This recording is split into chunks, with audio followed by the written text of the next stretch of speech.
Human Resources, Finance, and Property to order. Well, first item is Pledge of Allegiance. If you'd rise. I pledge allegiance to the flag of the United States of America and to the republic for which it stands, one nation, under God, indivisible, with liberty and justice for all.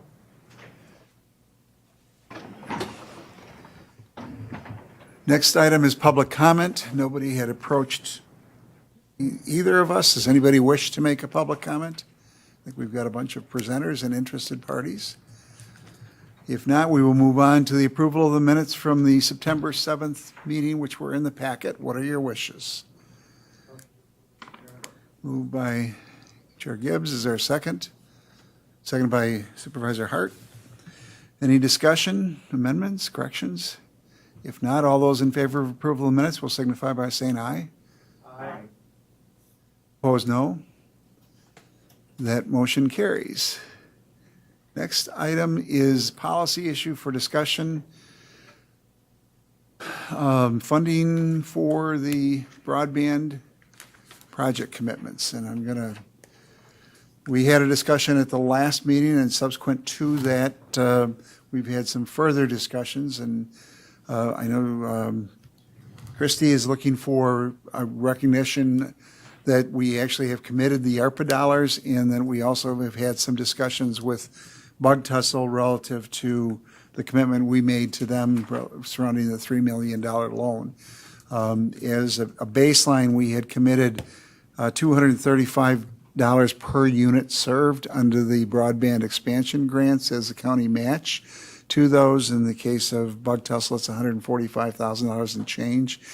And we also made a commitment to Frontier, and their numbers kept changing and growing. They started out about 4,000, then they were 4,600, and then they wound up with 10,000. And in discussions with them, we capped our amount to the initial request of $944,000. In the case of Bug Tussle, again, we had committed a $3 million loan.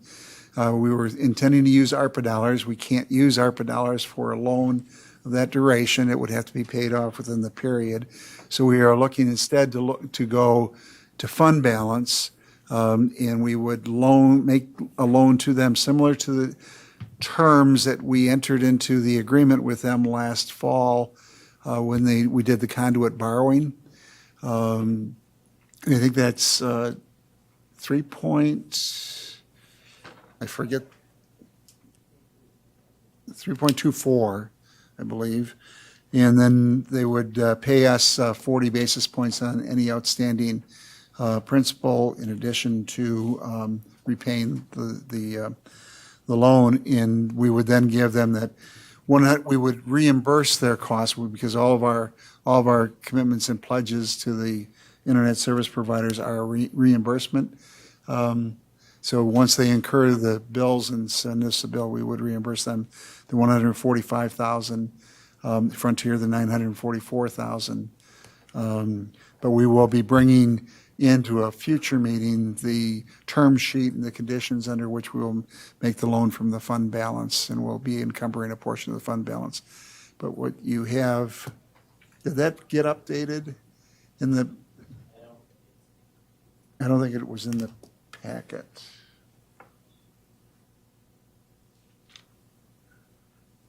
What we're looking for. Did I email it to you? I email it to you?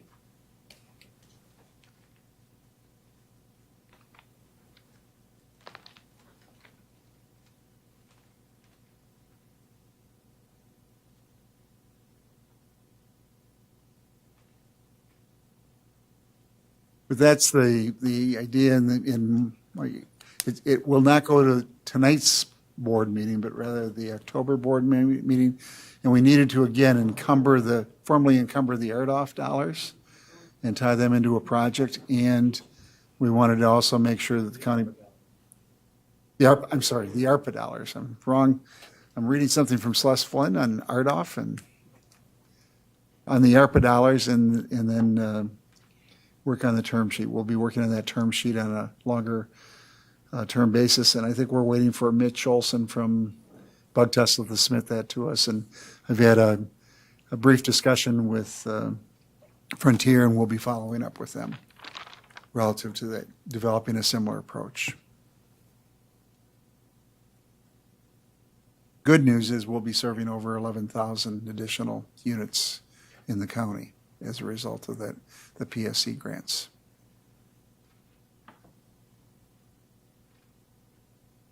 You.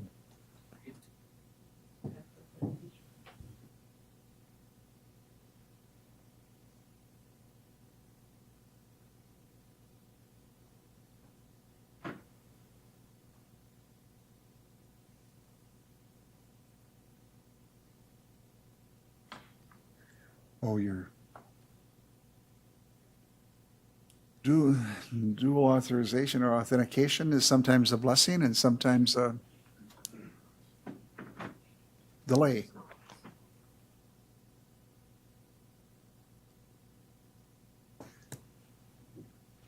I think Kurt and Ann wish they had it on their, and people sending out things on text messages.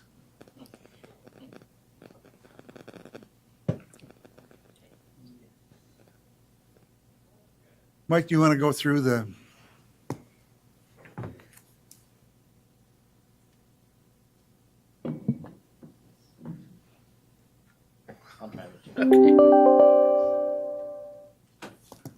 Thank you, Mr. Chair. What you have before you is a resolution that was drafted, and this relates to the ARPA funding portion of the broadband project commitments that Chair Robinson discussed. It takes the form of the ARPA resolutions that have gone and passed the county board previously. But what it specifies is, first, it references in the second whereas clause that in Resolution 2122, the board previously authorized provision of these forgivable loans or reimbursements for cost in the amount of $235 per unit to the successful PSC grant applicants.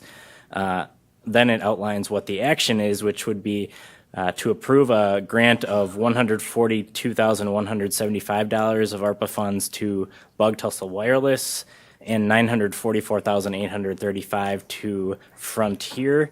Again, this is consistent with the commitments that the board made in its previous resolution. It would encumber those ARPA dollars to be provided to build out the fiber to the home in unserved or underserved locations within the county. So the resolution itself then would encumber that amount to each of those companies, to Bug Tussle Wireless and to Frontier. It would also make it clear that this is an ARPA appropriation and just the fiscal note that we usually have and the legal note that we usually have with these ARPA resolutions. So the low-cost loan that Chair Robinson referenced, the $3 million loan, would be handled separately. That's not included in this resolution.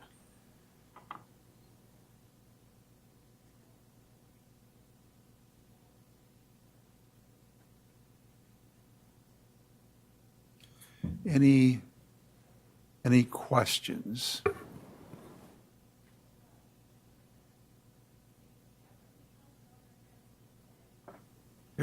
Kurt.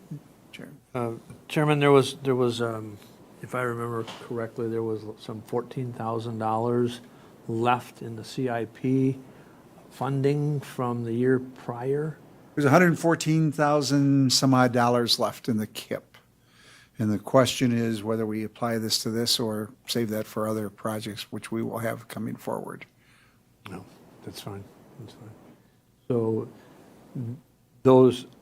that 114 is not in any way tied to the commitments to these two entities because they were available for Serenity, and the Serenity was not successful in the PSC grant. Well, I think what we did is we earmarked but never allocated officially about 3.9, just under $4 million for the ARPA projects in our set-asides. And then Christie pointed out that we had not formally adopted that, but we made the commitments with the action of the county board to support the applications in March. And Serenity had a $70,000 grant, a request, or we had pledged to match that unfortunately was not successful. Right. And the other ones were. So we could apply that 114 fund balance, or we could use the RDOF and keep that. We know that we will be having match requirements coming forward with the BEAD, the brownfield part of the federal legislation that's going to be passing through the state. There will be about $1 billion over the next 5 years that will be funneling through, and we still have some significant underserved areas in the county. Thank you. Like I said, I didn't know if this encumbered any of that 114. Any questions? Does the resolution clarify that these are only reimbursable to the companies upon completion or upon execution of the service to the residents? So I did add a final be it further resolved clause that the Board of Supervisors directs staff to develop appropriate terms and conditions for the distribution of the funds to ensure that they're utilized as required by ARPA and PSC grant requirements, and that was the spirit of that. So again, this will be going to October. The options are to adopt it today, or if you'd like, and I apologize, we were working on it today and trying to make sure it was read right. We either adopt it today or push it off to the next meeting, which will be dealing with the budget. Chair Gibbs. I'll make a motion to approve and move to the full board for its consideration, the resolution allocating the funds from ARPA for the two PSC commitments that we had for broadband expansion. Is there a second? Seconded by Supervisor Leahy. The net result of this, we have earmarked but not formally adopted, earmarked 3.9. This will only take a little over, about just under 1.1 million of that. So there would be Roll back on the others. money available for other projects. Or To this meeting's packet, I'll go ahead and add that resolution. right. Thank you. And in the packet will be in the updated packet for today. Any questions? If not, all's in favor of adoption of the resolution will signify by saying aye. Aye. Opposed, no. That motion carries. All right. Moving on to resolution to adopt or to approve the 2023 capital improvement plan projects. Chris. All right, thank you, Mr. Chair. So as you know from last Thursday, we've got the project list before us, and though the funding is there for context, really today we're looking at what's the project list that we want to get approved out of committee and sent to the county board for their consideration this evening. I think the main thrust of the conversation, and I know there's lots of information there, but I also included all that so that you err on the side of info, but also get to see a lot of the stuff that staff sifted through to get to this point. But really, in terms of the overall project list, and we're certainly here to answer questions, and Troy and Craig are here as well, is to figure out what are the projects that you really want to see, what are projects you have questions about, whether that be postponing them, double checking on any of them, basically to get that list set up so that we can take the CIP funding that we'll have allocated and then take the input from you and the county board to allocate that funding appropriately, which would then come back to you in October and the county board as part of the overall budget process. So if you have a particular direction you'd like me to start out with, or if you have questions, I know that the project request forms were included, again, so that you would have some added context in terms of what people were looking to do. The papers that I handed out to you have all the same information that was in the packet in terms of that budget sheet, but has the added marking of mandatory, end-of-life, recurring, rolling stock, new projects, and the like. So really the framework is there for what could be a very in-detail conversation if we were really trying to get into the nuts and bolts of the numbers, but really trying to get more of a general look at the projects that we want to have entertained as part of the funding process.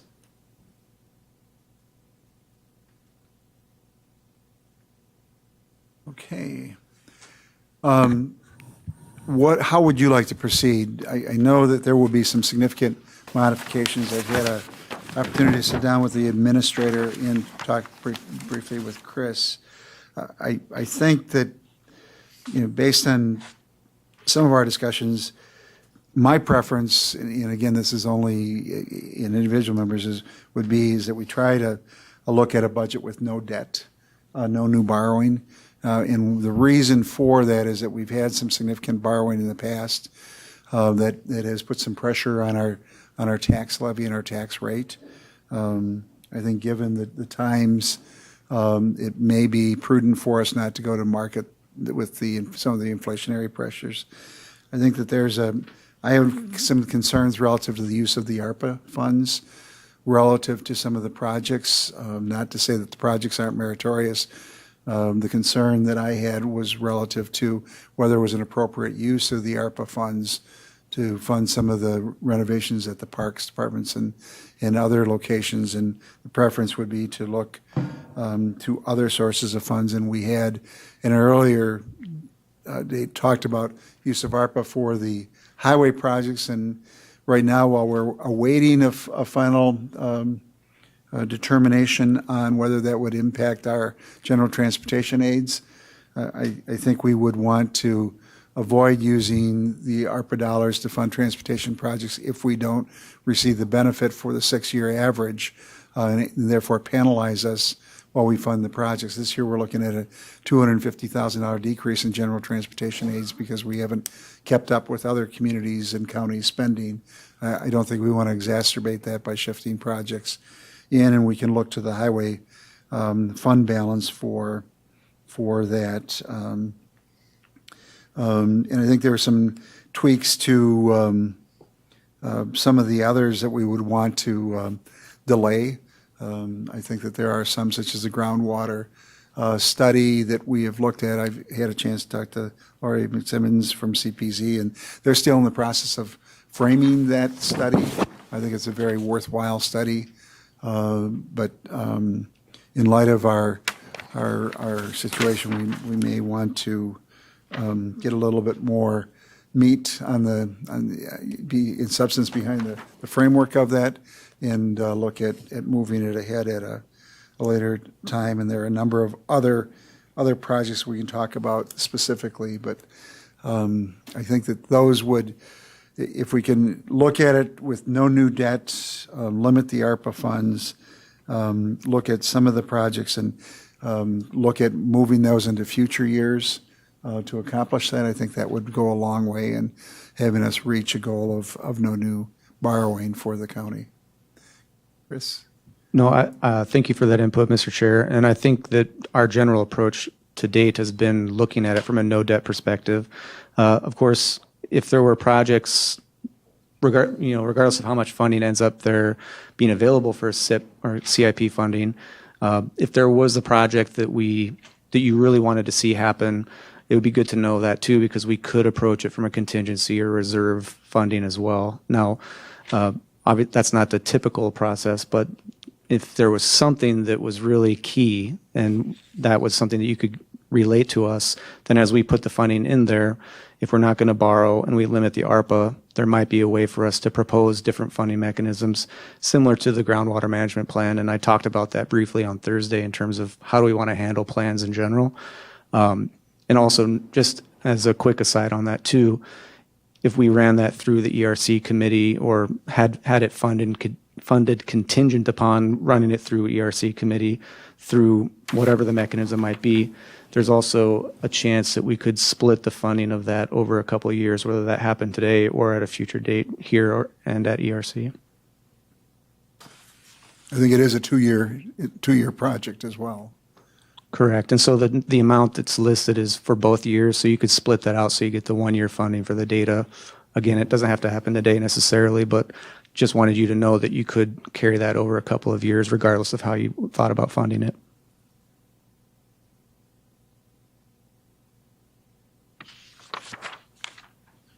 So if we were to adopt a policy of no new borrowing, what is our, we obviously have an obligation relative to rolling stock to fund those projects. We have an obligation per our agreement with the city and North Central relative to CCIT to fund those projects. There are some other projects that are critical from a maintenance perspective in getting them done so we don't have future jail issues, and try to do the work. Yeah, I 100% agree, Mr. Chair. I think that really the priority would be for the compliance projects. Those are more or less must-dos from my perspective. The end of life ideally would be must-dos. Now, how the funding plays into those, we can figure that out. If there, for instance, referencing my earlier comments about funding, if we ran out of funding, but there was something like a roof repair along those lines, that might be when we would say, okay, this is serious enough to entertain a different mechanism for funding. But yeah, if we worked through it in terms of the tiered priority, really some of the conversation in terms of if there's funding left over, the new project category really, to me, aside from the CCITC project, which is the number one there on that new project list, would be where some of the deliberation would take place in terms of postponing and delay, but also through end of life. If you had questions about could project X be pushed another year, those are the types of questions that the facilities staff has a really good read on and could give you insight into nope, that should really be done now because of ABC, or we could wait till next year, or we could try to, wait through the midpoint of next year to fund it through some other strategy. But that was the point of the sheet that I handed out to you for the sake of discussion, is really to kind of highlight where each of the projects land from our perspective in terms of priority. And they're all important, of course, but we really want to avoid leaving those compliance projects or end-of-life projects languishing and then actually deteriorating and getting worse. Chair Gibbs. Do we know what's in the CIP from the rollover from the audit? Christie, I'll look to you. Yes. And And that amount would be? that amount would be?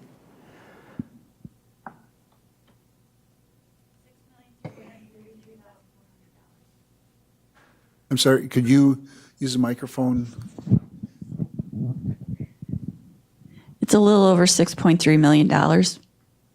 And there's a process for CIP funding being applied, which sounds very consistent to what Deputy County Administrator just described.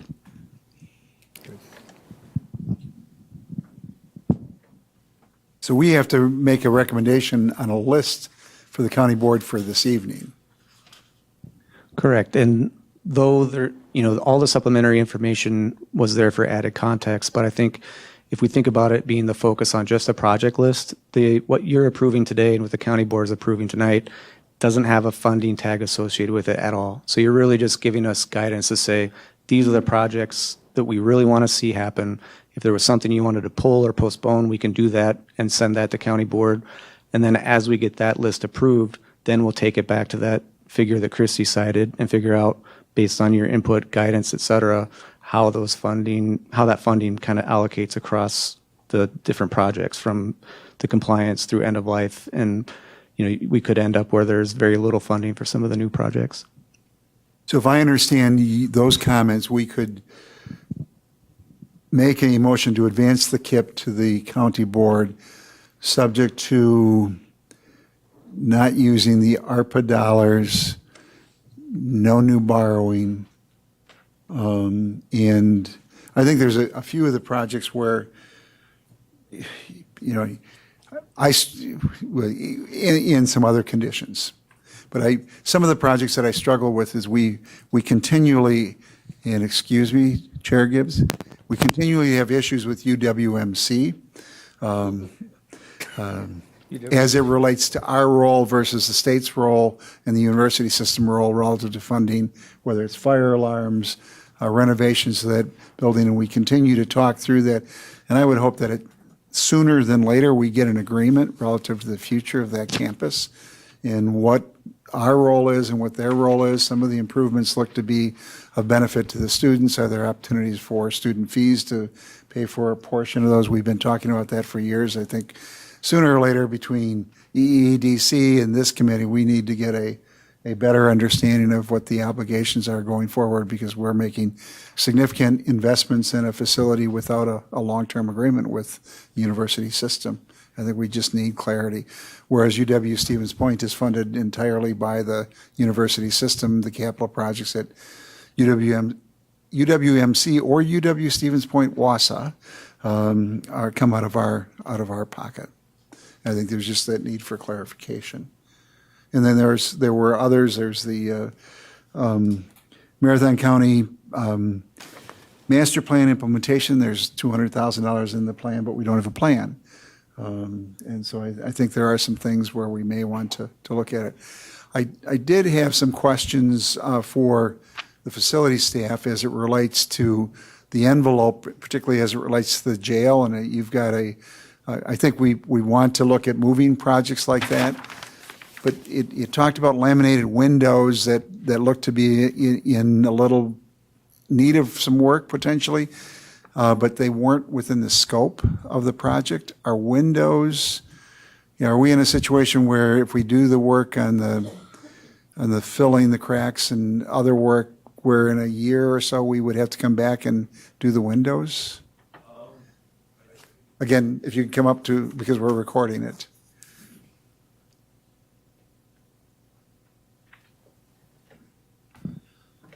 Some of the windows, like by the dispatch area, I think we could probably get another 5 to 10 years out of them before we really have to touch them.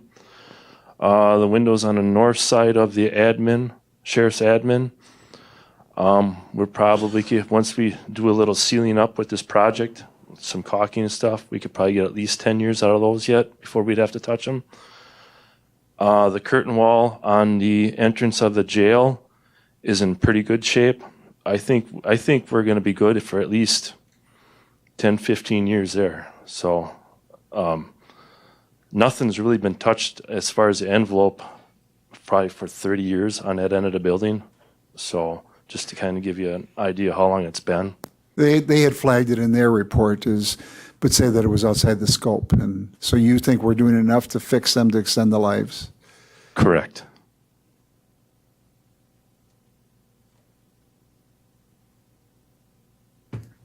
Are there other questions that members have relative to the KIP? So what are your wishes?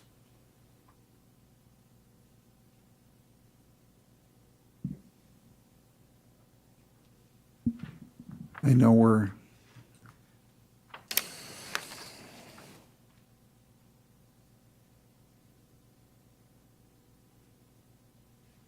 the dilemma is that we're facing a timeline of needing to take some action today. And Yeah, if it helps, I mean, I know I'm repeating myself, but you will see these again. You'll see the funding allocated to the projects. Even if you did nothing but say, move it forward with the guidance you've provided so far, we can apply that to it as well and then say, this is what we did based on that guidance. And then you'd see the funding spread out across the projects. And then when you see it again, even if there was something that you were really wanting to see and it wasn't funded for some reason, then when it gets brought back to you, you could have that conversation there too. And whether that be moving funding around or finding a different funding mechanism, we could do it at that point.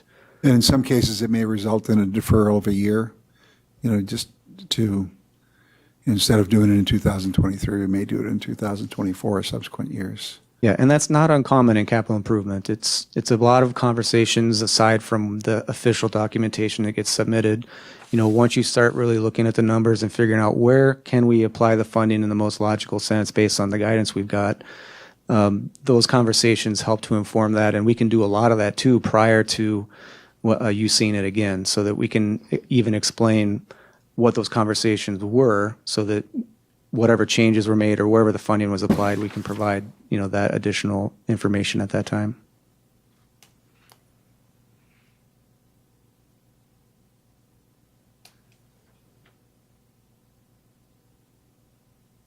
So if we were to hypothetically adopt a resolution advancing the KIP projects to the county board in the present form, subject to the limitations of no new borrowing, and subject to the no new ARPA dollars committed to projects, in that we would look for further clarification on some of those projects, and those would be then incorporated into the budget, which is really the driving document. What we're doing is, if you will, set the stage for, we're providing the guidance to the administration on which to develop the final capital plan that'll be included in the budget. Correct, Mr. Chair. And in my opinion, if there was something after we had allocated the funding that we thought should be included, we'd come with a recommendation for that as well, along with whatever funding mechanism we thought made sense. And then it'd be up to you all to make that decision. Kurt? Thank you, Mr. Chairman. I guess the one question I have is, why are we going to provide restrictions to the use of ARPA funding if it is necessity? Because from my calculation, just looking at rolling stock and necessity and the number that we have at 6.3 in CIP, a little plus, we are not going to be able to make those work.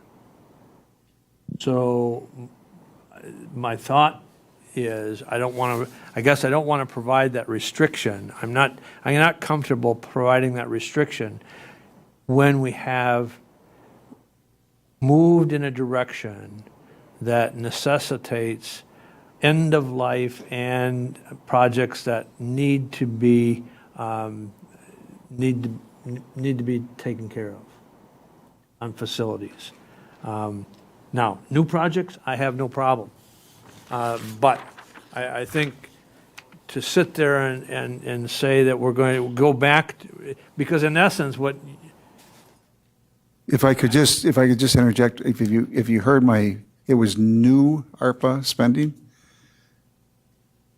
So I think the highway projects I think we're still concerned about where we're going with those relative to the GTA, General Transportation Aid. But the language that I laid out was new funding. So if I understand that correct, then if we were to use CIP to pay for highway, so to guarantee the 6-year average, we could replace the ARPA into the other CIP projects to offset the CIP that's utilized for the I think highway projects. There's also the potential for the highway, not all those projects will be funded. I think that was the wish list, I think that Jim had put up. But I think there's also a concern that maybe we use a highway fund balance first. Okay, I just don't want to put restrictions on that has, if they're allocated funds, then and we're just repositioning them inside the CIP, I have no problem with that, and putting additional restrictions on new funding. Then we still can accomplish what's needed in facilities upgrades and stuff, and projects that we have seen historically cost the county longer by putting them off. I couldn't support putting off what we used to do. Just to that point, Mr. Chair, I think maybe if we got to the point that Chair Gibbs is making, rather than just leave ARPA off the table completely, and there was no funding, then what we would probably kind of nest within our recommendation is say this should happen, and then include, say, ARPA, contingency, reserve. These are all options for it. And again, the ultimate decision would still come back to this body.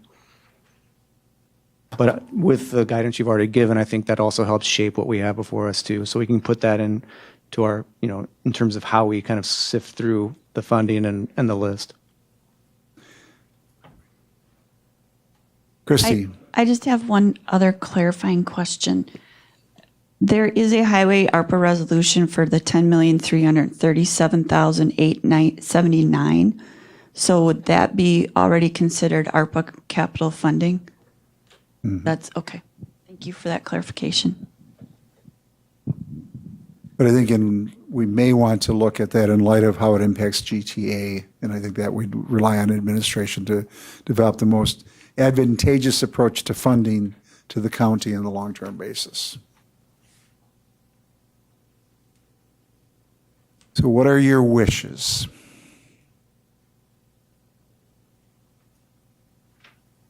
Kurt?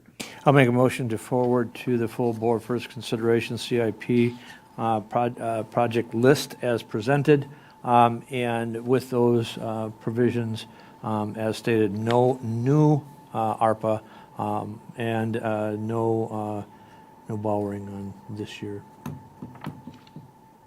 Keep the tax rate as. Is there a second? Second by Supervisor Zhang. Any discussion? Any discussion? If not, all those in favor of the motion will signify by saying aye. Aye. Opposed, no. Those that are confused, say aye. It's a new process. We're learning. I think ultimately, again, the critical document is the ultimate KIP plan that ends up in the budget. And I think administration, both Chris and Lance, were looking for some guidance on how to approach it. I think we've given them that guidance, and they'll bring back a recommendation, and ultimately it's this body's decision on what projects do get funded and which ones don't, and the timing of those projects. Yeah, and just one last parting comment for today.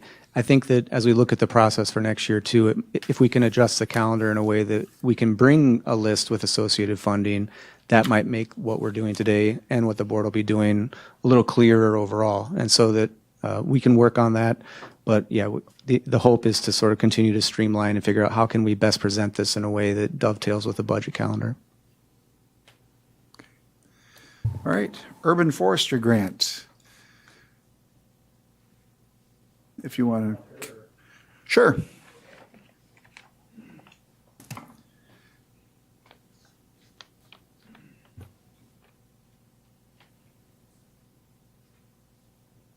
Thank you. Not a whole lot to this, and I don't know if that resolution is in the packet. I didn't see it there. I think, Michael, I sent that to you, and you sent it to John, and I'm not sure where we're at. But basically, it's just a question to get approval from. It is in the packet. It is. Okay, thank you. Sorry, I missed it in the 468 pages. How? I can't say.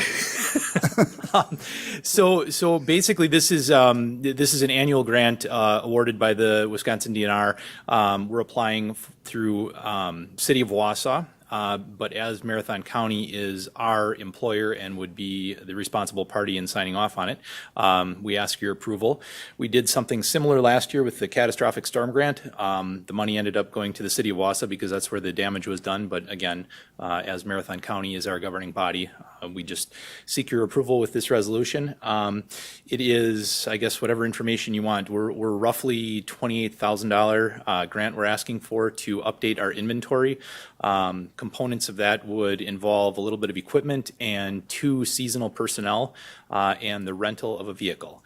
It's a 50-50 cost share grant. Our half would be spent on labor, which again would be on the city side of our budget. So really not an impact to Marathon County per se, really at all, other than a signature. And again, this is because all the employees in the financing for the Parks Department goes through the county, and we're just being the fiscal agent for the city. Any questions, or what are your wishes? Kurt? Just one question. So the city is fine with the matching portion of the grant? Yes, it would be done.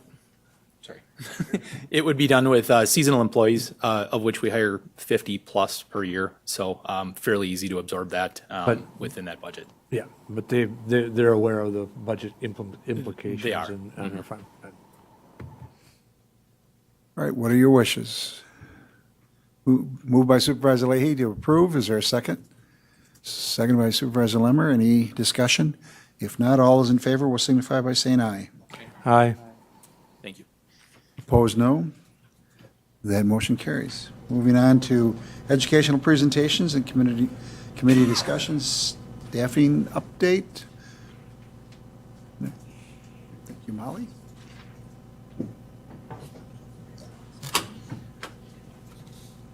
All right, thank you. Can you hear me? Okay.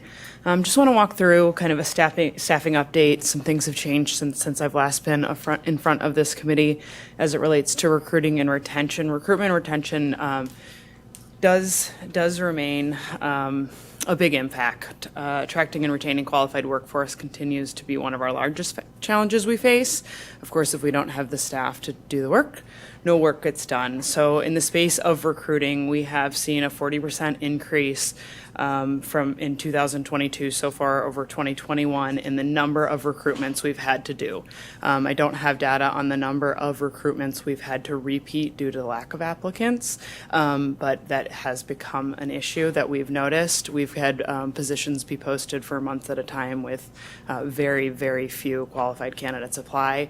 In fact, we've seen a 44% reduction in the average number of applicants per requisition that we've seen, and that is data from 2022. The county's turnover rate is currently trending around 16%, which is above what we would like to see. An acceptable standard is about 10%. That's assuming that, you know, you're separating with poor performers, not strong performers, but we have seen some really high quality staff members leave the organization. The good news with that is that we are in a better place than we were the last time I was in front of you in the middle of this summer. Our vacancy rates are trending down. We are currently at a 10% vacancy rate with 77 vacancies. That was on the 1st of September. But again, as you can see throughout the year, that number is trending down in the number of vacancies we have. And in fact, the last time I was in front of you, our total separations, our annualized number was showing us a 56% increase year over year, and that is down to a 20% increase. So we still are anticipating to see around 132 separations, which is a significant portion of our employee population. But again, this is looking better than it was the last time we were here. What you'll notice here is the separation by type. We are seeing less retirements and more resignations. And we've seen a 56% increase year over year in early turnover. And so what that number means is that individuals are choosing to leave Marathon County sooner. Those are individuals that have left within 1 year. 31% of the separations so far in 2022 have been employees that have been with the county for less than 2 years. So we have an opportunity in retention. And looking at this, breaking it down by department, the highest attrition departments are here on this chart. 17% of the sheriff's office total allocated staff has turned over. Again, these numbers in the 2022 column are annualized, but we see an increase in all these departments, 25% of the highway staff, 54% of the CPZ, 27% at the library, 20% of our facilities capital management, and 16% at the health department. In looking at the exit interview data as to why employees are leaving our organization, the number one thing is salary and pay, followed by flexibility, workload, which of course with the amount of turnover, training, vacancies, workload is becoming a larger issue, and then the recognition of advancement opportunities that exist within the organization. So what have we done? What changes have been made recently? We have increased our presence in the community with recruiting events, other events to make sure that people know who we are, what we do, that this is a great place to work, the important work that we do. We've increased our social media presence and enhanced our marketing efforts, different ways of communicating and talking about the benefits we offer, the important services we provide, and again, why this is a great place to work. We hosted a corrections officer recruiting event, our secure detention facility, back in August. We sent out mailers to North Central Technical College graduates, and we were present at the county fair to promote that event to get people interested, job seekers interested and connected with our recruiters. We've started accepting applications in new formats that we haven't in the past through additional platforms such as Indeed. We'll accept resumes and submissions via email, which historically we've never done. We've forced them to go through our system, but this just makes it a little bit easier for interested applicants to get in touch with us. We've been working with USI benefit consultants to ensure that we have competitive employee benefits, as well as working with McGrath Human Resource Group on a classification and compensation study to address some of the concerns about employee compensation. And you'll hear much more about that as we move on in the agenda. Any questions relative to staffing at this time? Any questions? Thank you. I had asked Molly just to set the stage for the class comp study because we had the numbers earlier in the year and wanted to get the update, and I think it brings context to the subsequent discussion. But thank you very much for both your report and your efforts to deal with a successful transition with those vacancies. So with that, we'll move on to the class compensation study. If I may, Mr. Chair?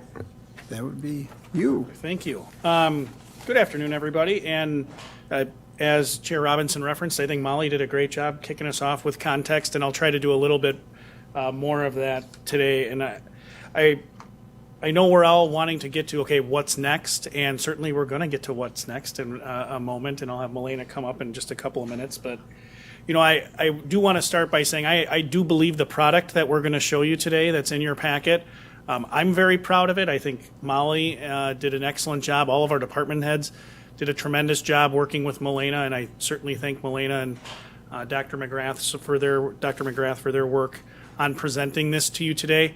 And I know we're looking, you know, Molly's data she just showed you, we've been talking about this really living in 2022, but I want to add a little bit more context as well. In 2020, the board directed administration to begin working on having a policy and a process to move, like Molly talked about, our strong performers through our pay scale. That was 2020. What that led to was the request in the 2021 budget for the class compensation analysis, the development of the schedule that's before you today. So we've been looking at this for a long time. Certainly the events of the last 12 calendar months, whether you want to call it the Great Resignation or some other term, and you want to talk about the impacts of inflation. I know our facility staff are still in the back. You guys just talked about projects for CIP. A lot of stuff has happened in the last year, but this work that's before you has a lot longer life than that. And that's how I want you to look at it. You know, the thing that I'll leave from Molly's presentation, you know, we're in a better spot than we were before, and Milena's going to tell you, we still, even with 16% annualized turnover, the reality, we're in a better position than local governments and governments in general. They're over 20. It is a very challenging, it's been a very challenging year, but this is going to have importance beyond this year. It's going to have importance beyond next year, and we want to set ourselves up for success moving forward. And again, I think we've done that. So I want to talk real briefly before I kick it over to Milena and have her talk through kind of what she has done, what she found in the analysis, and Molly can certainly assist in that if you have any questions from our organizational perspective. But really, when you look at the last page in your packet, that's where I want to start, because that's going to tell you what you have to do. And staff have done a lot of work, like I alluded to before. Milena is going to talk through, and it's in the report that's in your packet. She gathered information relative to all of our positions within our organization and conducted that analysis. She'll talk you through what that means, and you got this information at your last meeting about comparables. And I know you likely have some questions, but the comparables for certain positions are not necessarily the same comparables for others. But she'll talk that process through with you. The next step was, that didn't just lead to the schedule. The next step is we then had conversations. Milena put together some drafts for us, and every position in our organization was reviewed by Milena, was then reviewed with Molly and that department head. I had the opportunity to speak with Milena, Molly, and I. We met and we talked over every position in the organization except one. and that's mine, because everybody else has somebody that theoretically supervises that person except for me. The board does that. So there's work to be done between now, which is when you're getting this informational presentation and the board is receiving this informational presentation, and October 25th, which is when the board is slated to take formal action on it. And a big portion of that is you should, whether it's this committee, excuse me, or executive, or a combination of the two, that's a decision for you as board leadership and this committee. But you have to talk about my position in the same way that we reviewed every other position. Milena is going to be available to you to do that, to talk through what those comparables look like, to understand the rationale that she took in developing that draft classification for my position. But it's the same, I hope you go through the same process that our department heads, Molly and her team, and Milena, that we did with every other position. Because I'm proud of the work that we did, and I think our schedule does a couple of things, and Milena is going to talk through that, but it gets us to a place where I believe we are more at market. We are going to be market competitive today. My commitment to you, and when we talk through and you'll see the presentation, you will learn that it's been a while since we've done a wholesale reevaluation of our entire schedule. We can't do that again, where it's 10 years between that the time that you adopt this schedule and the next comprehensive review. We can't do that. And also, we didn't set it up where we were going to be competitive for that period of time. We need to look at it. So that's kind of that background of real high level of what I anticipate and what I hope this committee and executive or the full board, the work that you're going to do between now and the 25th. But today is really informational, and feel free to ask any questions. But Milena will be available to you and certainly the executive committee and the full board up until that point. So with that, I did my best to tee it up for Milena, and we'll go through her presentation, which is in your packet. And it does culminate with the schedule that is in the packet. You have a resolution? Oh, the PowerPoint that's in there. All right. I will say the other thing, the resolution to adopt and implement the proposed schedule is in your packet. It's on page 415 for those of you that are looking to bookmark that if you had any questions. And we can talk through what that implementation looks like and what our plan is. But I will, bottom line up front, we have a plan within the 2023 budget to implement the schedule that Milena's talking about, and not only move to it, but actually locate staff on that schedule based on their performance and tenure with the organization. So I'm very proud of the work that we've done to this point. We certainly have more to do, but with that, I'll kick it over to Milena and I'll pull up your PowerPoint.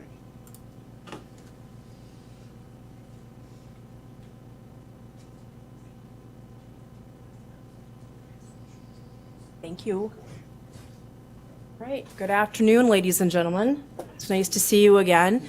My name is Milena Halverson-Mays. I am a senior consultant with Mcgrath Human Resources Group, and I was in front of this organization a couple of months ago virtually when we were ready to start talking about what our preliminary market findings were, because we were going to start working through the development of your updated model. I am going to spend a little bit of time just doing a repeat of some of the information that I covered with you a couple of months ago, just so that everyone is on the same page. And I want to, before I get started, I want to give a very specific thank you to Employee Resources, to your county administration, and to your department heads. And sometimes this goes without saying that you can't be providing the programs and the services and the operations without that group of individuals. They met the timeline, they got the information to me in the time that I needed it in order to make this timeline work.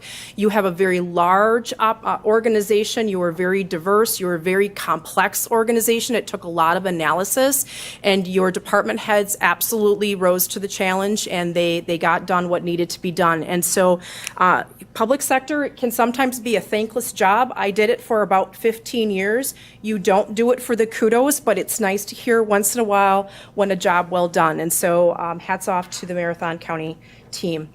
With me this afternoon virtually is Dr. Victoria Mcgrath, and so, you know, depending upon the questions that you ask this afternoon, she may also be talking with you, but I will work through the presentation. She's not on? Oh, okay.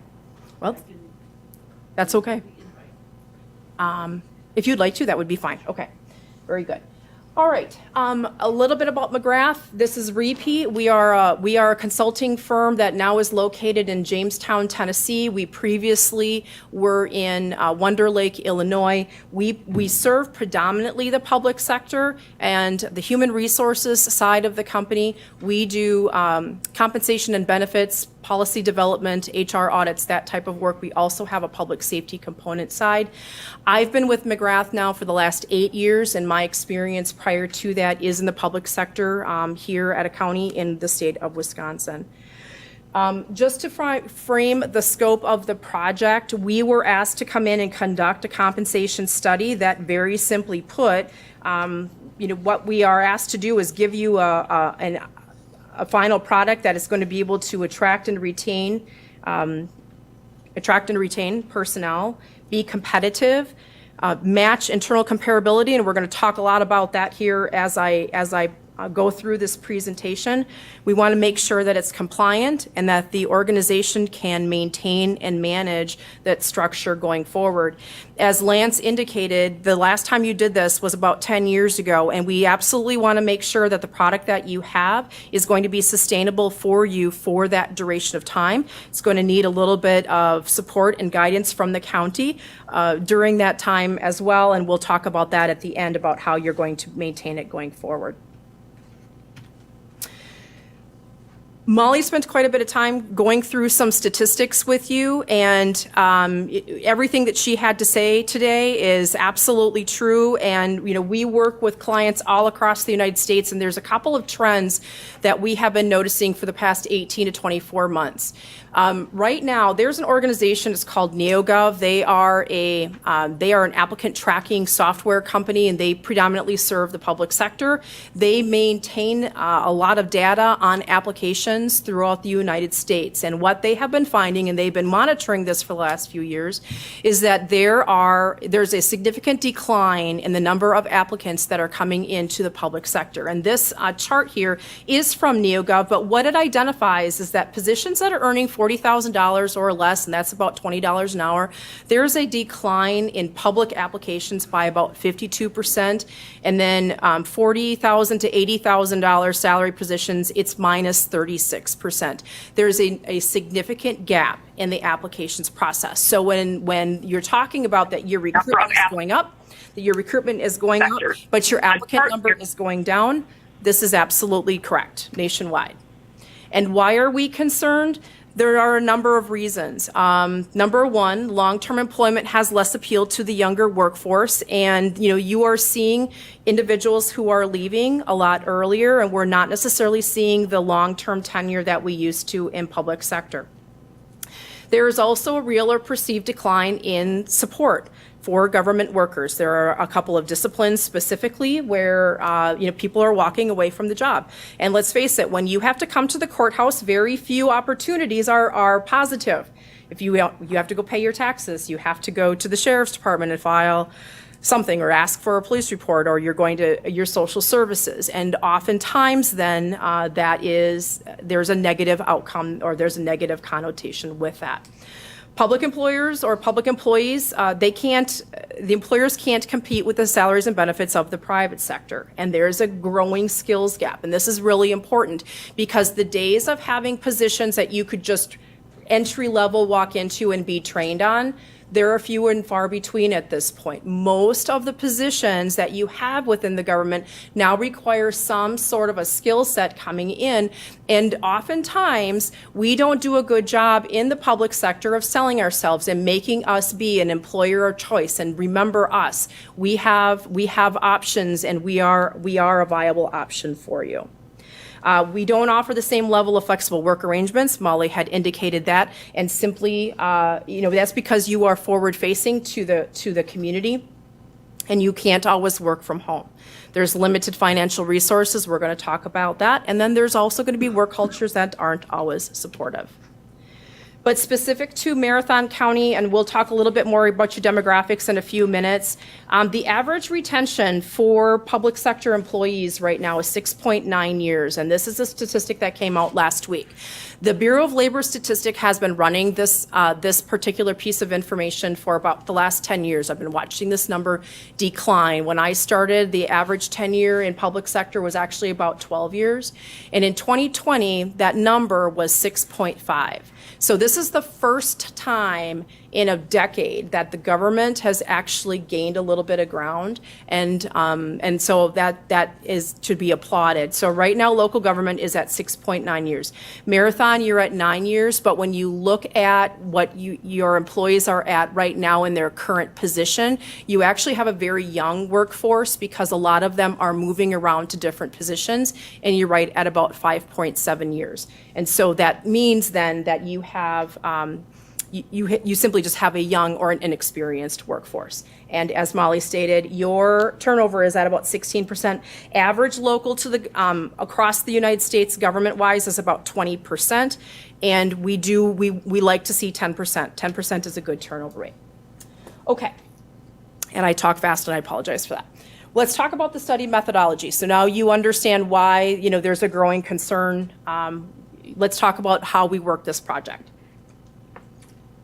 We started out earlier in the spring where I met with your administration, your employee resources department, and then each of your department heads to gain an understanding of the programs, services, and operations that they provide so that we could gain an understanding of each position and who is responsible for what. This is really important for your organization because you have these very general classifications, and you might have a disability benefits specialist and an elder benefits specialist that do two different types of work but have the same job title, and so those meetings were very important for us to conduct. We have looked over your data, all of the data that has been provided to us from employee resources and your departments. And then we also went out to the market. We're going to talk about those comparables next, where we collected the minimum, the midpoint, and the maximum of their salary ranges for each position.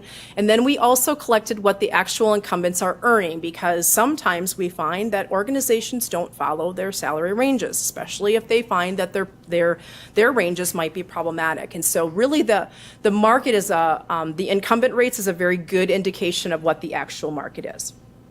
We also did collect some private sector data. That was a question that was asked of me during our department meetings. And so, yes, we did go out and took a look at that.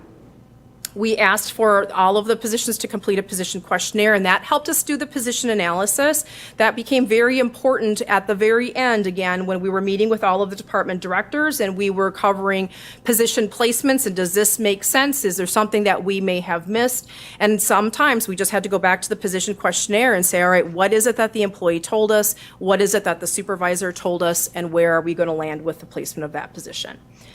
We went through what I would consider a very, very rigorous review. Once I had all of my market information and I overlaid my job analysis information and I created the recommendations, we met with the department heads as Lance discussed, and we went through every position in the county. Every position in the county. And so I feel very comfortable with the recommendations here today. They've gone through a highly rigorous process. There is likely a question of who is your external market, or who did you compare us against? And this is the listing. It's also in the final report. Now, I will say that this is a pretty expansive list, but it's an aggregate list, which means not every position was reviewed with every comparable. There are going to be some of these organizations that we used for very specific positions only. And, there always is going to be a concern that if you see an organization and you think, oh my, they're going to raise our average. The reality is that we conduct a statistical analysis on all of the data that we receive. And so statistically, if we have a number or a salary that's significantly high or significantly low, then we will not consider that information. And so that helps us then not have ebbs and flows within our market data. So please keep that in mind when you're looking that list over. All right, this is a revisit, and I'm going to quickly go through this because you've seen these charts before, but this is that overall summary of findings of how, when we compared you against the comparable organizations, how do you look as an organization, or what is the health of your salary schedule? Your average market, when we compare you against all of those other organizations, we want that number to be as close to 50% as possible, because that means you're paying them the same way or the same amount. If those numbers are over 50%, that's okay, but if they are less than 45%, that is problematic. In the current market that we're in, any comp ratio that has a 44% or lower number is no longer deemed to be market competitive. And what you are seeing on your screen here is your minimums of all of your salary ranges. And what we have found is that 8 out of 10 positions, 80% of your positions have a comp ratio of 44% or less. And that means then, and I apologize, I did not put my disclaimer that my percentages may not result in 100%. You have just roughly about 20% of your positions that are market competitive at your minimum. 7% of those have a comp ratio of 50% or more. Now, the county already knows this. You've been hiring above that minimum rate up to this point, and that's because you know, employee resources and the departments, they already acknowledge this. They know that this is happening, and so this isn't necessarily a big surprise. And part of the reason that this is happening, or a great reason why this is happening, is not only because the market is shifting, but also because the county has not made any changes to the salary ranges in a significant period of time. And the market has basically, the needle has moved, even though your ranges have not. This is what your midpoints look like, where we have about, I would call it a 70-30 split. 70% of your positions are below market, and that means below a comp ratio of 44%. And those that are aligned, 15% of them have a comp ratio of 50 or greater. So, you're doing a little bit better when you hit to the midpoint, but certainly the majority of your structure has fallen behind in the market. And then we take a look at last of where your incumbents are at. And again, because that is what we consider to be the most reflective of the market, because that's actually what they're being paid. And you're right down the middle. Half of your employees or the positions are being paid okay, and the other half have a comp ratio that's too low. And part of the challenge that you have here is that employees are progressing through the salary range based upon tenure.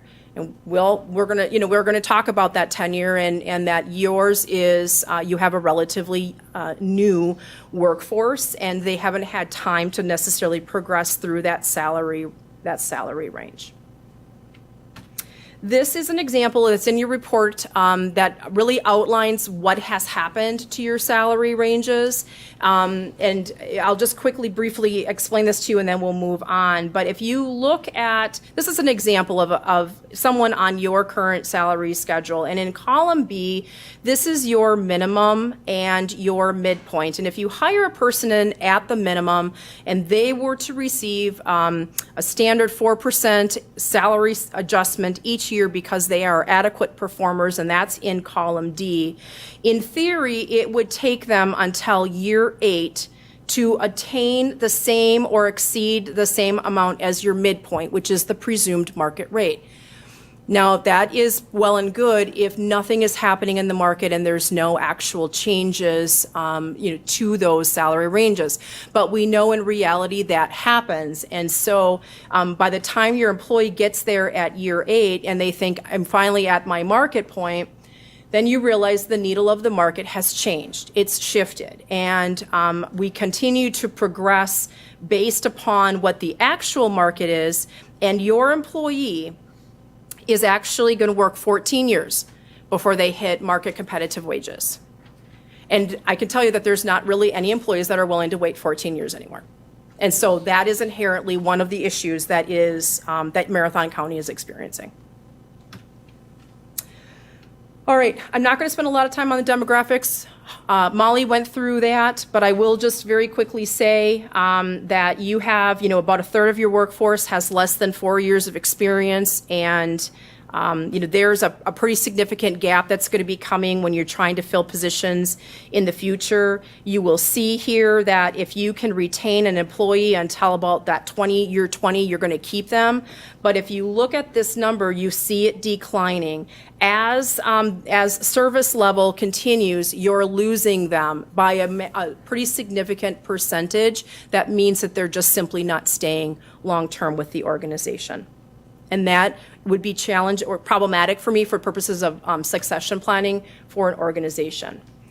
This is also your same employee demographic group, and what's interesting on this is you have a large number of employees that are age 50 and over. Right now, you've got about 25% of your workforce that's age eligible to retire, so you're going to have retirements, but they're not going to be substantial. They're not going to be a high number of them. They're probably going to come in equal form. But what is really most concerning is what on the far left-hand side of that chart, and that is your younger workforce. You have a number of individuals who are under the age of 40. This is what I consider your mobile workforce. They're willing to go anywhere. They don't necessarily have dedication to the organization, and they will go work at the community next door because they know that they're going to earn more competitive wages than they will at their current employer. And so what we are finding here is that you've got about 41% of your employees that are in that very mobile work group.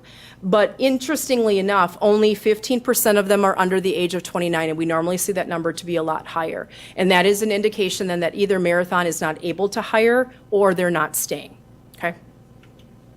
Which is pretty significant. That's consistent with what Molly is telling you with her information. Okay, so our summary of findings. Overall, your salary schedule has fallen behind in the market. Your employee salary adjustments have not been enough to be able to maintain their competitiveness within the ranges, if we think about that incumbent rate. And then what we haven't really talked about are the position classifications or the job titles. You have very unique titles that we don't necessarily see in the local government. When you went through this last study, your classifications were very, very broad, and you had multiple positions in the same class, and then you broke it down into working title. I find that it will be better for the organization if we were to simply give the title specific to what it is, and so you will see that in the recommendations. The last time I talked with you, when I gave you all of these charts and all of this information, one of the things that I talked to you about was that I wanted to be able to put your organization above the average market in terms of compensation philosophy. However, that did not work out the way that I wanted it to. The recommendations have been set at average market, and the reason being is, number one, there is certainly some uncertainty with the economics. There is also some limitations on the dollars that are going to be able to be put towards the project.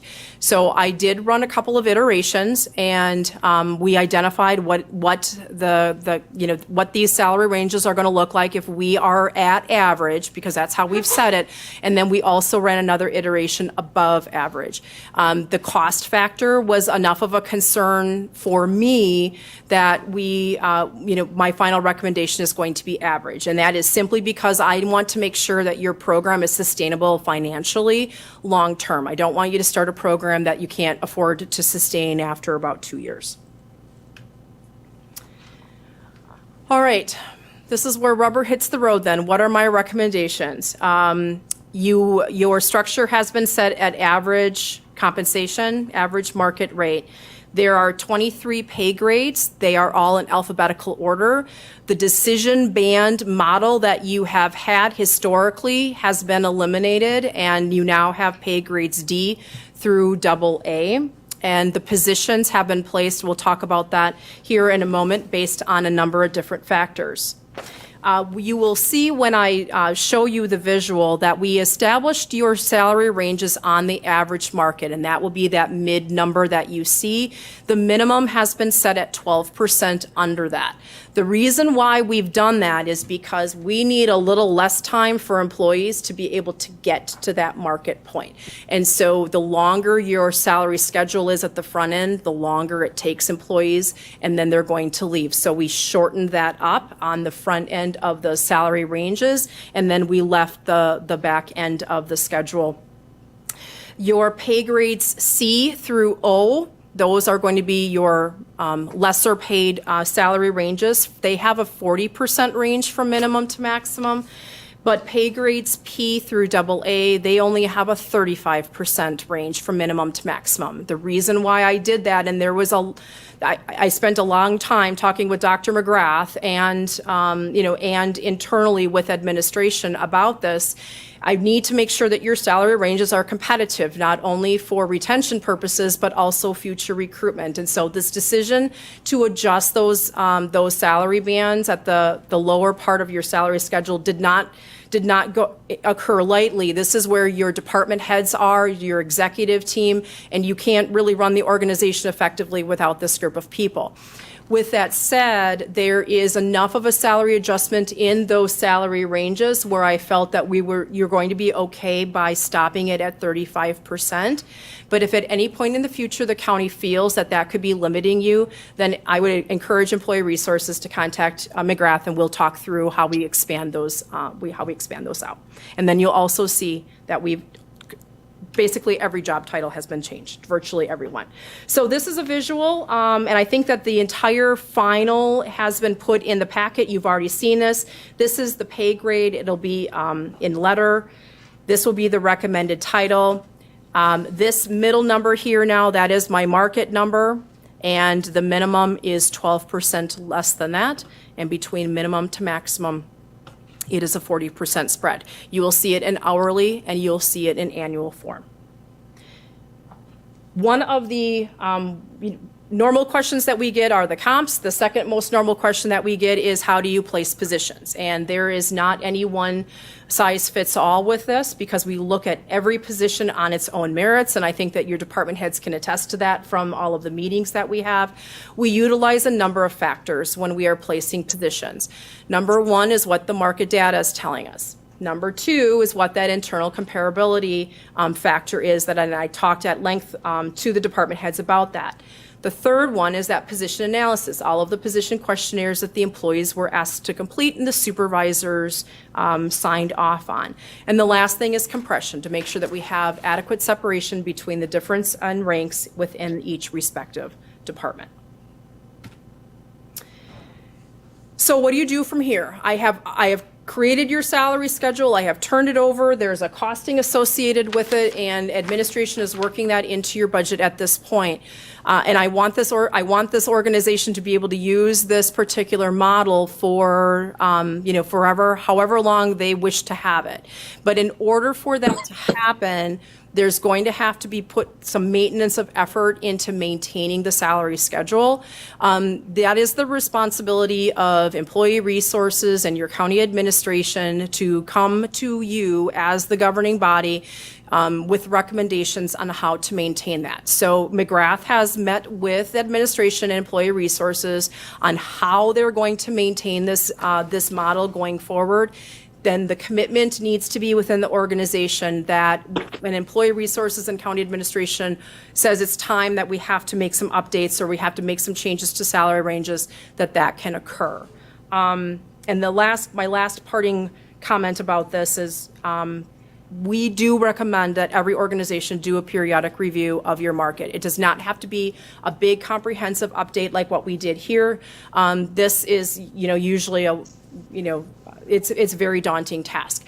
But we do recommend to go out to the market, and I call it kind of tip your toes in the water, so to speak, and just make sure that your salary ranges are market competitive. There are going to be some industries or, very specific types of positions that ebb and flow with the market, and you want to catch that before it gets a little bit too out of control, and we see that you're having some recruitment and retention challenges. So by Molly continuing to work those HR metrics and providing you that information, you should be able to see, if you have any trends that would be concerning. At this point, I want to thank you very much for your time and attention, and I will entertain any questions. Thank you for that overview. Are there any questions? I have a number of questions, probably more directed at our staff relative to the implications on our budget and in others. But do you have any questions on the Kurt? Kurt and then Cody. Thank you for the presentation, and thank you for all the work that you did. The one question obviously, because our pay study was done, was done over 10 years ago, and obviously it didn't stay relevant, even though it was told to us at the time, because I'm one of the long-term individuals on the board, that this method that we implemented back then was going to be relevant forever in the future, and that you could use the decision band method for setting pay structure. Regardless of that, how do we, and I understand part of what you're saying is staying relevant moving forward every 3 to 5 years, looking at the market, but is it not a factor of inflation? Where the ranges are not being adjusted, that is creating the challenge that we currently have? I think that you have a couple of things that are happening. And first of all, and I'm not going to sit and say that the decision band method is wrong or bad. We have clients that they continue to do that, and Dr. Mcgrath supports, those clients when they do that. Some of the challenges with the decision band, however, is that they're not necessarily taking into account the market or the various industries. Because right now what we're seeing when we go do the market, when we go find the market data, is that there are some very specific industries that their salaries are adjusting at a faster pace than other industries would. And we could probably name off, right now who those industries are. And so there's that issue. But by and large, I would say yes. You could have continued the decision band model if that's what the county had desired to do, if you had maintained that cost of living or that economic index that those salary ranges need Every year. yes, absolutely, because the cost of milk and bread changes, and so do actual wages. Yes. Administrator Leonard wants to chime in. If I could add one thing, I think another observation that I had in working with Molly was, when you look at our current schedule, and it is in your packet, we did we increased the maximums. But what you see when you compare our current schedule to the proposed schedule that is before you in your packet, the minimums haven't moved, and that's where you're seeing pretty substantial jumps in certain areas. And I think that gets at exactly what we're talking about here, what Melena's bringing up, is that it's not feasible to hire people at $11 an hour. And, you've seen particularly the impacts of that inflation and wage growth on those positions in that very first graph that you showed. Now, it's across the board, but that's an area where I think, when I think about what does tomorrow look like and what does the next year look like, it's not only trying to stay on top of the specific positions that we might see based on just the needs of the economy. Project managers right now, we've talked about that here. Yes.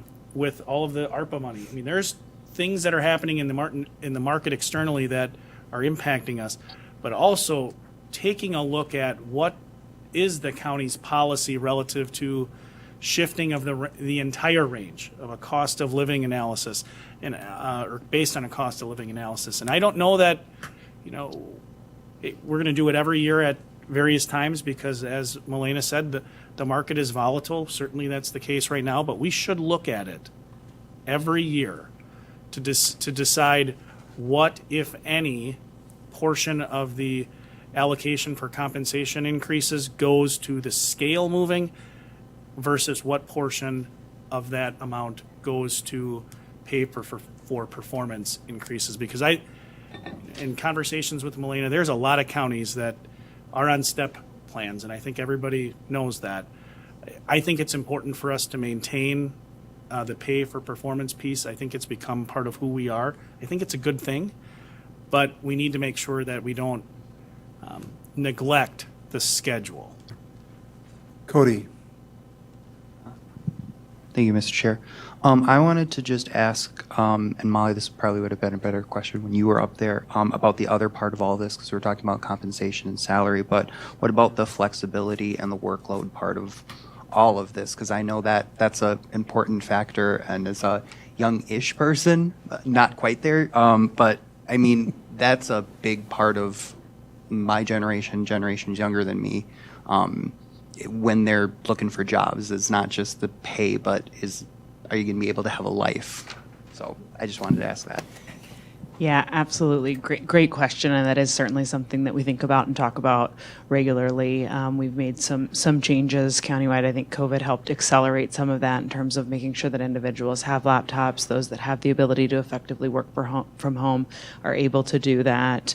And then, I don't know, Lance, if you want to add any comments on what else we're doing. We have an upcoming, later this week, management retreat, and our large focus is flexibility and what that looks like in different departments and how we can increase flexibility to help attract and retain staff. So, Yeah, the only thing, I think that's a great point. And as Milena referenced, and I think all of you on the board know, we're a very diverse organization. We do everything from an airport to a zoning department, to legal departments, and there's a lot in between. So flexibility, that word, it means different things in different contexts. I mean, I see Chad is in the back with Bill, and you know, we have 24/7 operations that don't have the same opportunities. But that doesn't mean, to your point, Supervisor, that we can't listen to what employees are looking for and what those issues are. So I think that's a big opportunity. And then the other piece, I mean, administration, employee resources, and our department heads and our management team across the organization are focused on that. But please understand, there are going to be continued conversations. I'm going to come here, Molly's going to come here, our staff are going to come here. There are policy decisions that this body and this board can make that can really help us in that regard. And we've talked about them a little bit in past meetings. There are counties around the state of Wisconsin that are doing pretty innovative things. They're starting to look at things differently with respect to what does a standard work week look like? What does it mean to make yourself available to the public to deliver the services that we do deliver? We've had conversations at the Infrastructure Committee about the importance of our website update project and how that is meeting the needs of the public in a different way than perhaps we've historically done them. But there are a lot of things that, to your point, Supervisor, that when we're trying to retain the talented people we have or attract new ones to the organization, there are a lot of levers we need to make sure we're pulling to make sure we do both of those effectively. Cody? Thank you. And I definitely agree that it's across different departments, because I know the social services, because I serve on the board there. They have a lot of work from home options, and they have lower turnover, and they don't have that many vacancies. Now, the sheriff's department, that is much more difficult. I think their issue is they have so few staff that the staff that they do have are making up for the staff that they don't have. So in that case, it's kind of we need to, counterintuitively hire more people so they can spread the workload out. And I know that's something that you'll be discussing, so I'm glad that's kind of in the works. So I have a question relative to implementation, because this doesn't deal with many of our protective staff. So how will we be dealing with, I know we have negotiations, but if we were to factor them in, where might they fit in the scheme of things? Do we have any idea? Particularly, specifically the sheriff's department?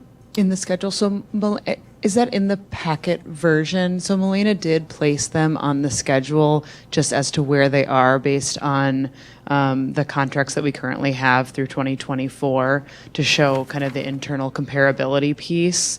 Let me just verify that they Yeah. are on. Actually, they're not in the final. What we did during the project was we identified where the unionized deputy sheriffs were going to be so that I could make sure that there's a reasonable amount of separation for compression purposes. But now, of course, anytime that the collective bargaining changes, then there's going to be this impact to on the salary schedule that the county is going to really want to be watchful of. And I would say probably the same I did the same thing with the elected official department heads with their chief deputies to make sure that there is enough, separation between those as well. The reality is that at the county, you've got, a general schedule like this that is adopted and managed in one manner. The collective bargaining is managed in a completely independent manner. And then, of course, the county board identifies the salaries 4 years in advance to the elected officials. So there's 3 different mechanisms, none of which are they're not all on the same platform. So every time something changes in one of them, there should be a relook of, all right, is there an unintended consequence or do we have to make a shift on another document to help make sure that we're, keeping that decent separation? Does that make sense? Or is that what your question was, sir? Well, I wanted to make sure that we somehow had addressed it, and it sounds like we have during the discussions, but not in the final reports. And the concern is, at the end of the day, do we have all the cost associated with this rollout identified and as we go forward? If I may, on the cost piece, I'm confident on the cost piece. I also think, while they're not on the schedule placed, the lesson we learn from the experience we've had in the sheriff's office, and again, I'm looking back, I know Chad and Bill are back there, they do very well. We have done a good job of maintaining market competitiveness within our protected classes and within particularly the negotiating units we have, because we do the negotiation very frequently. We sit down and we talk about where they are compared to other law enforcement. And we do within the sheriff's office. I think, again, they do a great job of saying, hey, we are a center of excellence for law enforcement. We are one of the leaders around the community in terms of what our expectations are in terms of our staff, also in the programs and services we deliver. And then when we go out to market, which our staff do every couple years based on the negotiation term we have, we're doing that true up. The miss we've had is we haven't done that with the schedule. We've made some incremental changes relative to moving the maximums, but okay, sit down, we're 3 years in, or 2 years, and do that true up, which is exactly what Milena's recommendation is that we need to do, and that's my commitment to you. I'm telling you as the administrator, if you thought this was going to be the last time you're going to hear from us in the next 5 to 10 years, sorry. We're going to talk about this a lot is because we need to do that same thing. But your specific question about implementation, I'm very proud of the plan we put together and the cost estimates that Molly, working with Christy, were able to put together. We have built a mechanism into the 2023 budget, while it's still in the works, that I believe is going to allow us to fully implement the schedule as it exists. Kurt. So maybe my 2 questions, and first about sustainability. So, and on the same lines as the chairman's asked, so you're confident, the administrator, and I think we've had some private conversations, but that we can maintain the recommendations of the study long-term. Obviously, everything is fluid as we know. Sales tax could change, the economy could turn, so as you're building the 2023 budget, I guess the question becomes sustainability long-term. Do we have confidence that we're able to, as best we can, with the information we currently have? If I could just piggyback in when you're answering, I think earlier the chair had raised the question of making sure that, I'm going to paraphrase, that the minimums go up.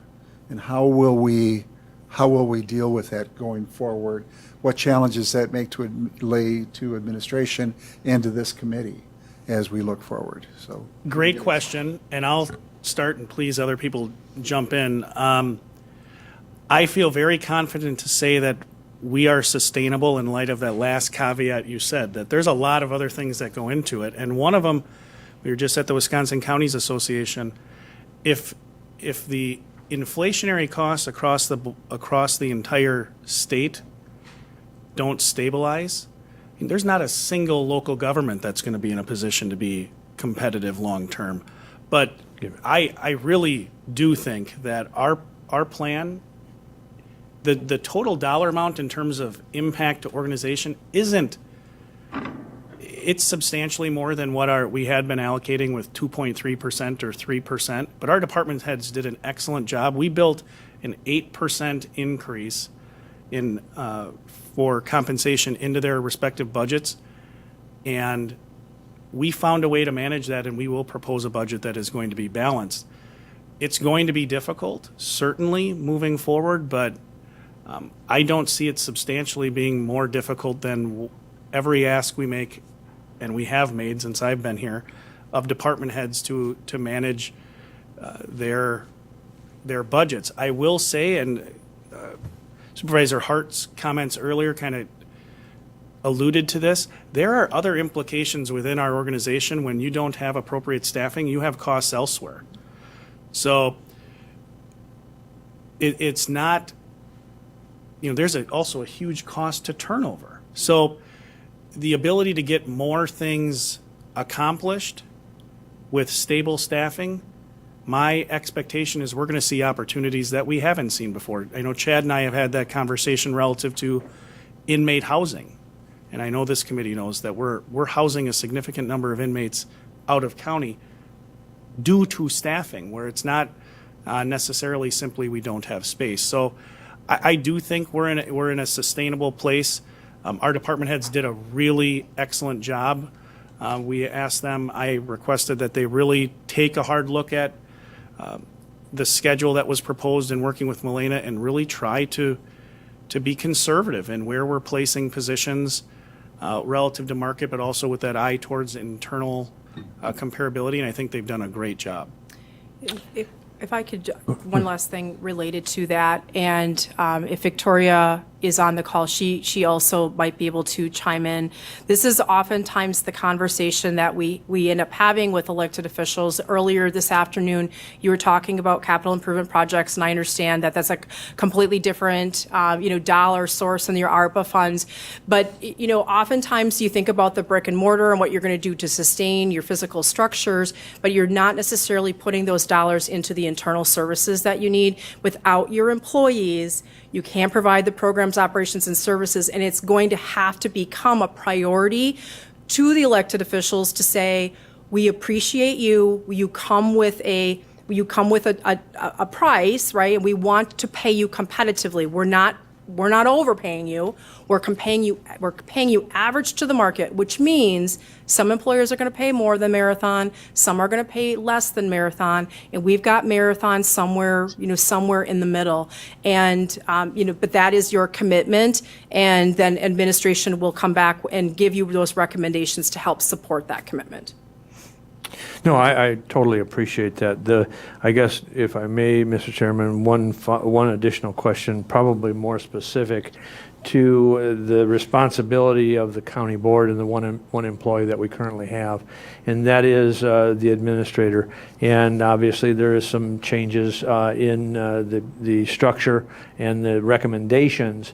And so the question I pose to you, and probably some information that you're probably well aware of, and that is there's a significant turnover in the administrators throughout the state. And so my question is specific is the comps that we used in deriving the recommendations. Could you expand on that just a little bit? If it's different than any others of the other, or if we use the same rationale rationale and the same comps. Everyone was the same. So the same list of comps is used for the county administrator position. I don't have the specific information here to tell you which comps, that we have. But yep, we analyzed it no different than any other position with all of those various data points. I will say that counties are, pretty split down the middle. Some of them will not put the county administrator on the salary schedule because they just want to deal with it on an independent, the contract basis. But our philosophy, Mcgrath's philosophy, is we don't want you to forget about the chief administrative officer of your organization. And, we can talk through, and I am open to having that conversation at such time that the county is ready to do that. Some organizations will put it on there so that you've got that framework each year, and some say, nope, we don't want the county administrator to be any different than any other employee, and so whatever the employees get, the county administrator gets as well. And I will make myself available at the time that you're ready to do that. Thank you. Yes. Thank you. I have more of a question about how this information becomes accessible to the public, to the people we're trying to recruit. Is it recommended, or do we have the intention of making a bigger public push that this study has been done? Obviously, the meeting is transparent so people can figure it out, but is that recommended to be a recruitment tool in itself, that we've made these changes, will be making these changes? And then also a question about how our salary postings, or how they're listed in job postings itself. Do we make these new ranges readily apparent on every platform when we put the jobs out there? Do you want to talk about that? It's a good question. And honestly, no one's ever really asked me that question before, of how do you market this? Because this is a major marketing tool for the organization to say that we have these updated salary ranges and that we are competitive.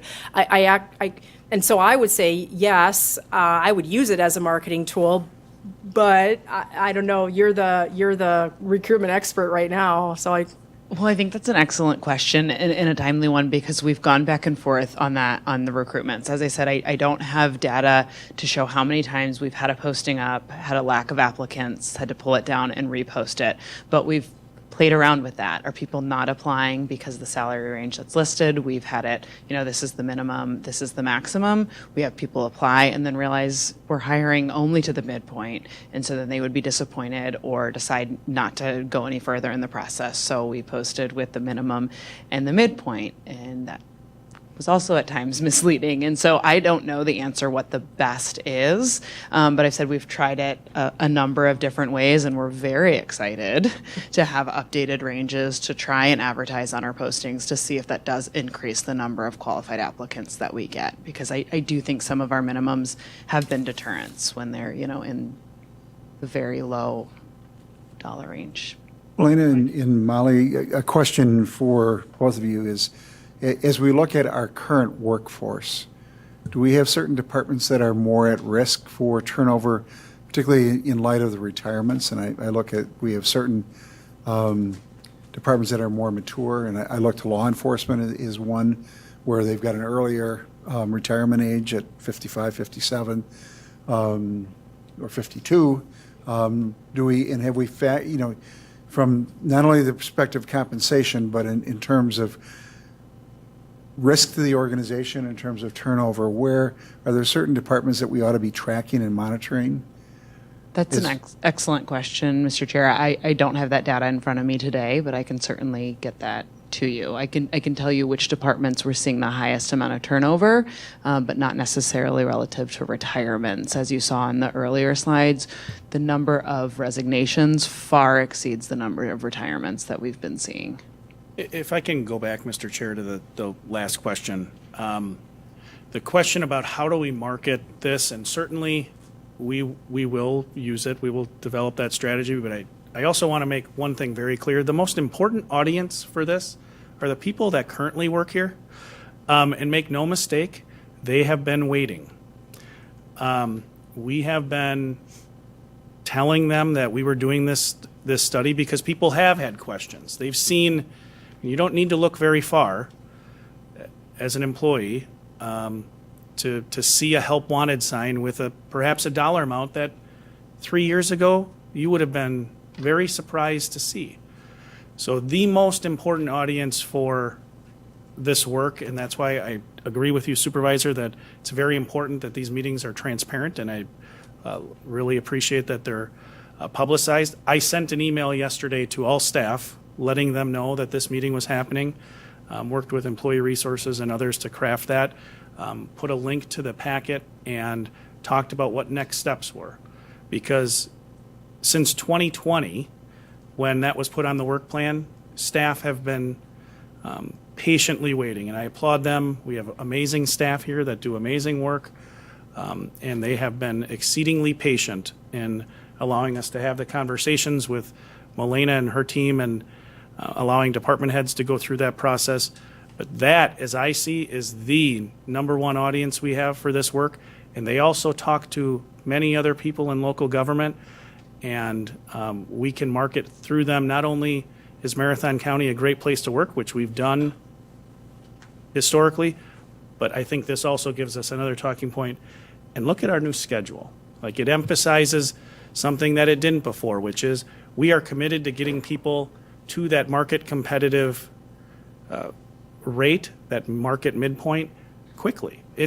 The range is set up. That's one of the big takeaways, I hope, as you look at this, you see it is set up in a way to get people to a place where they are market competitive, because like Molly and Milena have talked about, when you see turnover in that people stay with us for 1 to 3 years, we are training people and then they are going to get paid somewhere else.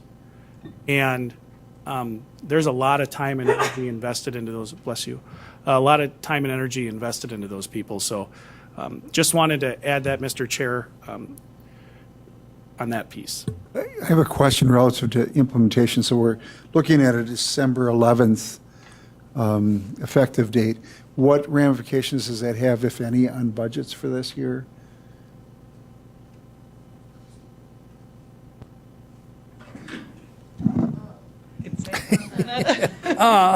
Wait a minute, Christy. It would be, we do a accrual back to this year, and we've discussed that in our management. Due to the fact that even running through the 2023 budgets, we have a lot of vacancy in almost all the departments, we feel that there's no additional requests for additional funding in order to do that, and we can model that once this is more fully established. But we believe that there's enough capacity in budgets due to the vacancy and other things we've discussed, that the only thing we may have to do is a few transfers between departments that are small and don't really have any changes. And one final question is, we look to the new finance and HR systems that we're implementing. Will that make it easier for us to stay on top of this issue? And if yes, how?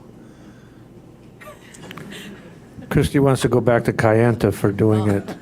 Currently, in order to budget for our budget, we don't even use Kayenta. We use a program called PayBud. It was built in 1991 by one of our data center. It was called Data Center at the time. Employees who has been retired probably longer than the space study has been in effect.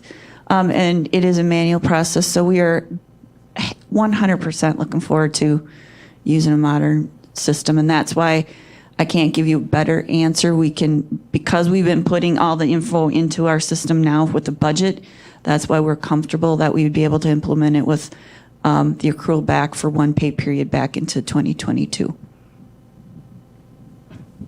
From an HR perspective, as far as being able to, the visibility into pay and compensation and how it relates to employee performance, and knowing that if people are moving through the range and we have a good handle on fair, appropriate compensation, the new system will allow for that. Right now, there is no visibility into pay history, where people have been, how that relates to their performance over time. The system will allow us to see performance appraisals, performance period over performance period, rate increases over time, so we don't end up in a situation where we don't see pay increase over time, where we've realized that through some recent retirements, looking back to old rates, realizing that they really saw, very limited growth over the last 10 years of their employment, and that's a shame, so.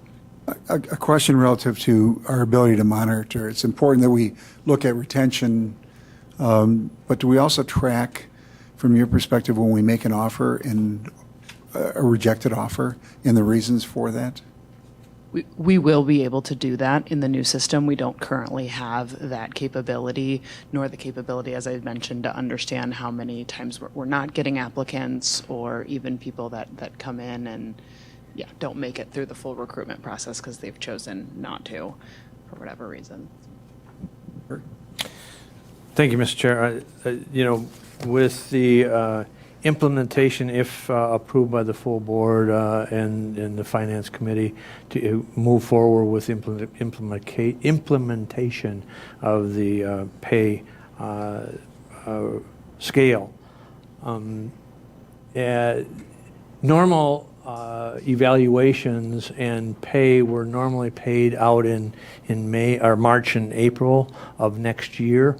So I'm assuming that we're going to be building those into the November or December adjustments for pay, and so that we aren't going to have another pay adjustment right away in April. Is that correct, or? That is correct. And so the plan for once whatever schedule is adopted by the board, once we have those pay scales, each department head will get a spreadsheet with a recommended pay rate for each employee, similar to the one they get paid for performance, and they would place each employee on that pay scale based on their body of performance throughout their time in the position, and that will be their pay for performance. This adjustment, and there will not be another pay for performance adjustment until 2024. Okay, all right. I just wanted to clarify so that that we're understanding, so the employees aren't anticipating an additional adjustment possibly in March or April. No, their placement on this new schedule will be performance based. Thank you. So the issue before us today is an educational issue. At our next meeting, we will look at adopting the resolution to advance to the county board at their October meeting. So we, if you have additional questions, please bring them. Are there any things that you would like from administration to bring to that meeting that would help you in your decision? Well, I'm sensing that their support, and my hope is that we would deal with the recommendation in its entirety, including the administrator, and then leave it up to the executive committee to establish that rate within that range as we go forward.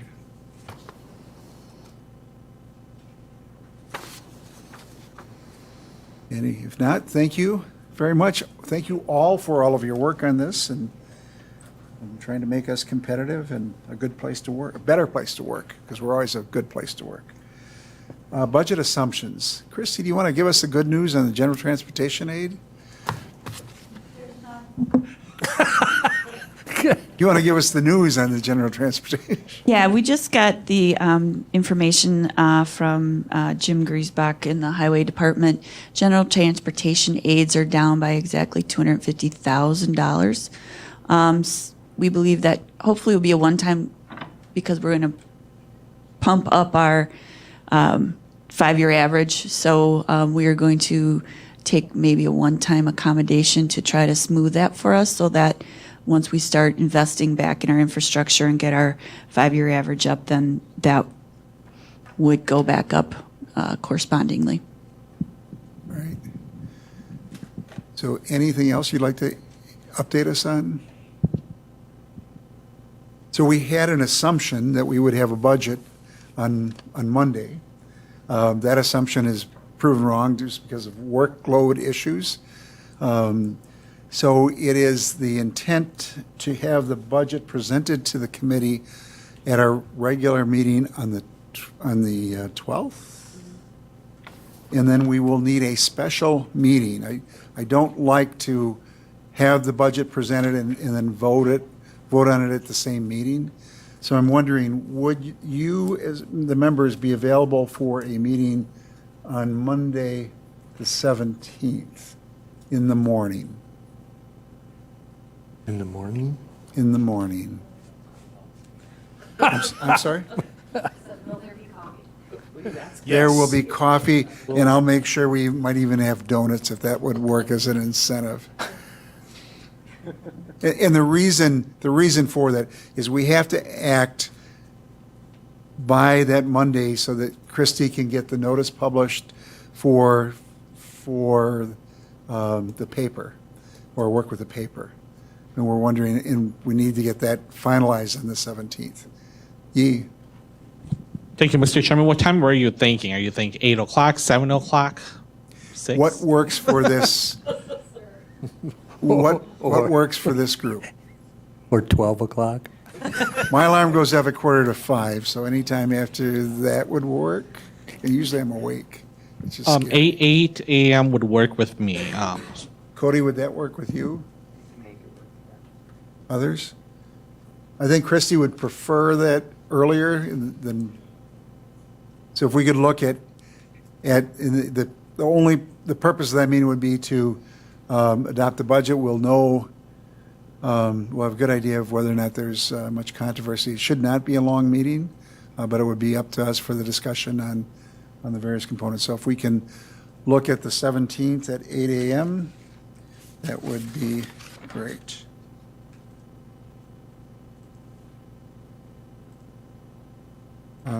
Under the committee work plan, in light of the hour, and we've got another meeting, we're going to delay that to the next meeting, and I know Gail would like to be here for that discussion.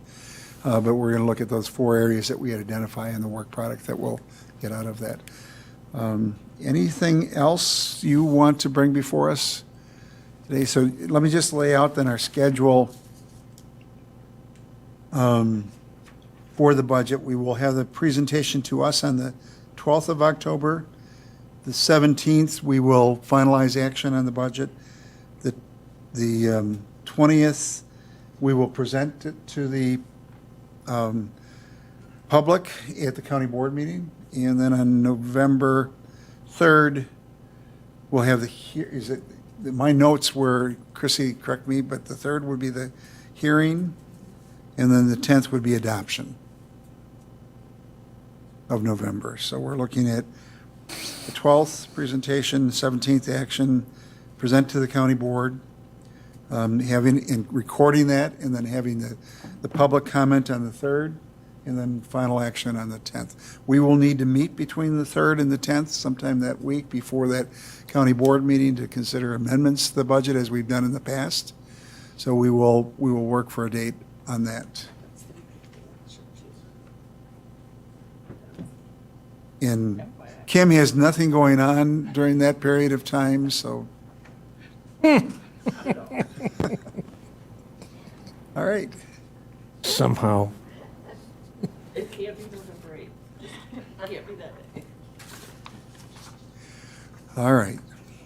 Anything else? If not, a motion to adjourn would be in order. Moved by Yee, seconded by Allison. All those in favor? Signify by saying aye. Opposed, no? Thank you. We are adjourned.